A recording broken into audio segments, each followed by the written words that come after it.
ಬೊಂಬೆ ನಗರಿಯಲ್ಲಿ ಪಳಪಳಿಸಿದ dragon ಜಗಳ ಬಿಡಿಸುವ ಸಂದರ್ಭದಲ್ಲಿ ಸ್ನೇಹಿತನನ್ನೇ ಇರಿದ ಅಂತಕ ಸ್ನೇಹಿತ. ಮಂಜೇಸ್ ಬಾರ್ನಲ್ಲಿ ಗಲಾಟೆ, ಸಹಾರಾ ತಾಜ್ ಹೋಟೆಲ್ ಮುಂದೆ ನಡೆದ ಕೃತ್ಯ.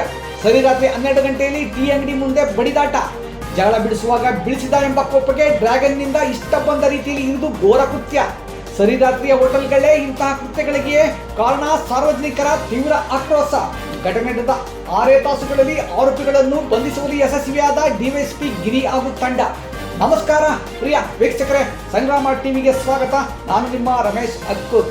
ಬೆಂಗಳೂರು ದಕ್ಷಿಣ ಜಿಲ್ಲೆ ಚನ್ನಪಟ್ಟಣ ನಗರದ ಸಾತ್ನೂರ್ ಸರ್ಕಲ್ ಬಳಿಯ ಸಹಾರಾ ತಾಜ್ ಹೋಟೆಲ್ ಮುಂದೆ ಅಮಾನುಷ್ಯವಾಗಿ ಬಲಿಯಾದವನು ಭರತ್ ಎನ್ 35 ಎಂದು ಹೇಳಲಾಗಿದ್ದು, ಮಂಡ್ಯ ಜಿಲ್ಲೆಯ ಗೋರವಾಲೆ ಗ್ರಾಮದ ಲೇಟ್ ನಾಗರಾಜು ಎಂಬುವರ ಮಗನಾದ ಈತ ಹಲವಾರು ವರ್ಷಗಳಿಂದ ತನ್ನ ತಾಯಿ ಗ್ರಾಮ ದೊಡ್ಡಮಳೂರಿನಲ್ಲಿ ತಾಯಿ, ಪತ್ನಿ, ಮಕ್ಕಳ ಜೊತೆ ವಾಸವಾಗಿದ್ದನು.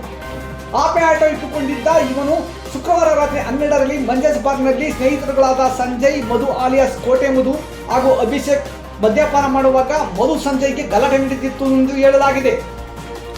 ಗಲಾಟೆ ನಿಯಂತ್ರಣಗೊಂಡು ಬಾರ್ನಿಂದ ಹೊರಬಂದ ಇವರು ಭರತ್ ಸ್ನೇಹಿತ ಸಂಜಯ್ ಮಧುಗೆ ಬೈಯುತ್ತಿದ್ದ ಎಂದು ಅಭಿಷೇಕ್ ಕೇಳಿದ ಸಂದರ್ಭದಲ್ಲಿ ಮತ್ತೆ ಮಧು ಸಂಜಯ್ಗೆ ಹೋಟೆಲ್ ಬಳಿ ಗಲಾಟೆ ನಡೆದಿದೆ ಎಂದು ಹೇಳಲಾಗಿದೆ. ಇದೇ ಸಂದರ್ಭದಲ್ಲಿ ಅಭಿಷೇಕ್ ಕೂಡ ಜಗಳ ಬಿಡಿಸಲು ಹೋದಾಗ ಭರತ್ ಈತನನ್ನು ತಳ್ಳಿದನೆಂದು ಕೆಳಗೆ ಬಿದ್ದ ಅಭಿಷೇಕ್ ಕೋಪಗೊಂಡು ಹಾಗೂ ಮೊದಲೇ ಸಿದ್ಧಪಡಿಸಿಕೊಂಡಿದ್ದ ಡ್ರ್ಯಾಗನ್ನಿಂದ ಭರತ್ ಹೊಟ್ಟೆಗೆ ಹಾಗೂ ಕುತ್ತಿಗೆಗೆ ಇರಿದು ದಾರುಣ ಖಂಡಿಸಿದ್ದಾನೆ ಎಂಬ ಮಾಹಿತಿ ಜಿಲ್ಲೆಯ ಜನರ ನಾಡಿ ಮಿಡಿದ ಸಂಗ್ರಾಮ ಟಿವಿಗೆ ಲಭ್ಯವಾಗಿದೆ.